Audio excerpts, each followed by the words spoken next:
बेटी के जन्म सो डेराई के अल्ट्रा मशीन सो जचाई के गर्भे में मारे बेटी कर गर्भपात।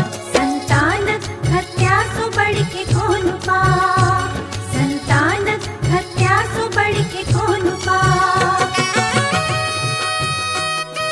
हमरा जन्म लेबा दिया माँ, हमहू दुनिया देखा चाहे छी।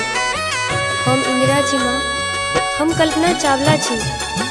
अहियो सबसे बढ़ कऽ हम अहाँ के बेटी छी माँ, हमरा जन्म लेबा दिया।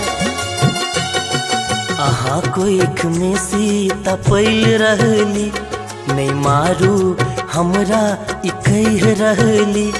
हम अही शरीरक खतरा छी, के कही दिलक हम अधला छी। परिवार ले गौरव बनब भारत के भार।